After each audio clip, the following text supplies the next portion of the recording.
Let's talk about Bitcoin. Let's talk rocket ships. Can anything slow down the surge we have seen in Bitcoin? It's the most popular digital currency on the planet. Bitcoin's made some people real rich real fast, and some major companies are buying in. The world's richest man now investing $1.5 billion. What's happening with Bitcoin is that people are increasingly learning that it can be trusted. But plenty of big names won't go near it. Bitcoin has no unique value at all. It's a delusion, basically. So can Bitcoin be trusted? How does it work? And what's Bitcoin really worth?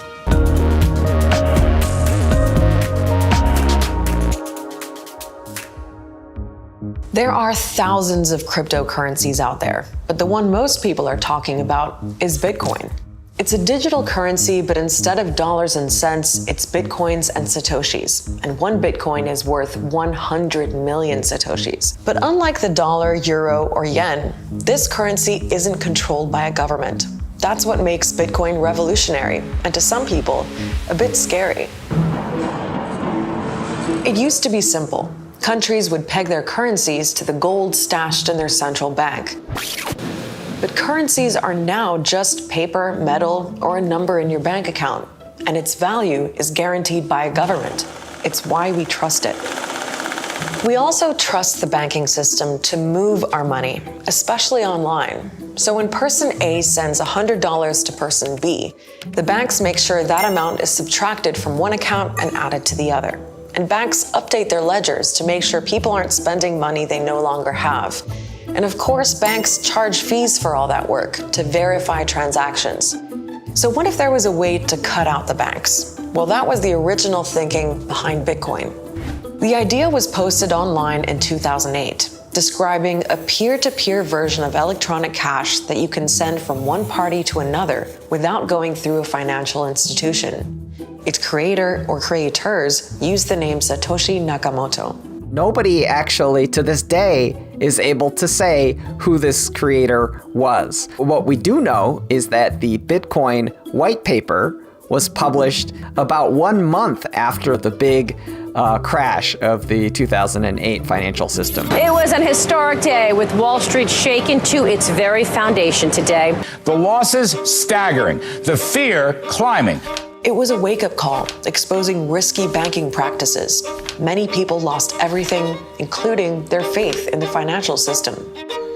Coincidence or not, Bitcoin turned up at the same time, and 10 years later, it's still going.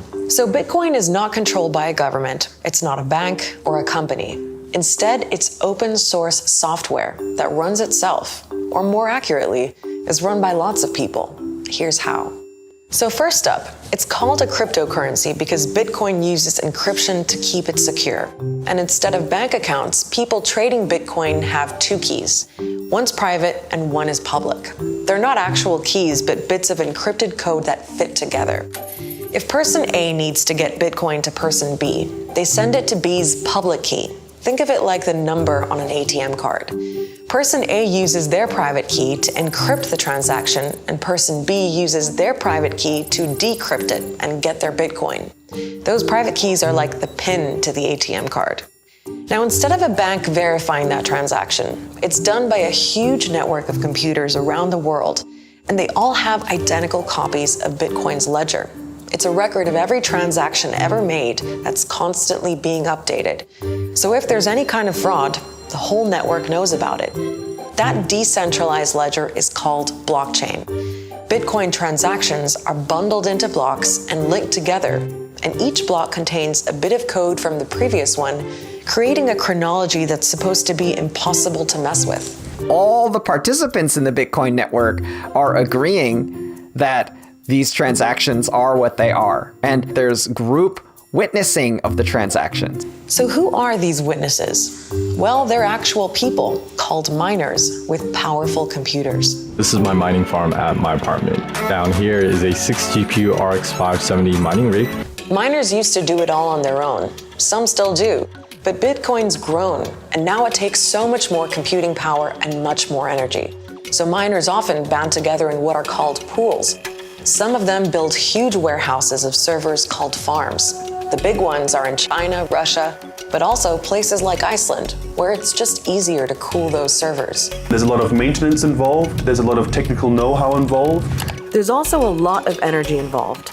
A Cambridge University study says the entire global Bitcoin network uses more electricity than Argentina. I think that people have this idea that it's like gold mining, but in essence, it's a lot more like just running like the Visa network. It's just running computers that help people transact. But what's in it for all those miners? Well, remember, Bitcoin isn't a company, so miners don't get a salary for adding to the blockchain. Instead, the system rewards them in Bitcoin. So, transactions are actually floating around on the Bitcoin network, like in a waiting room, ready to be verified. Miners look for new transactions to bundle them in blocks. But before they can add a block to the chain, there's an extra security check that's pretty unconventional. Mining computers have to compete to solve a coding puzzle.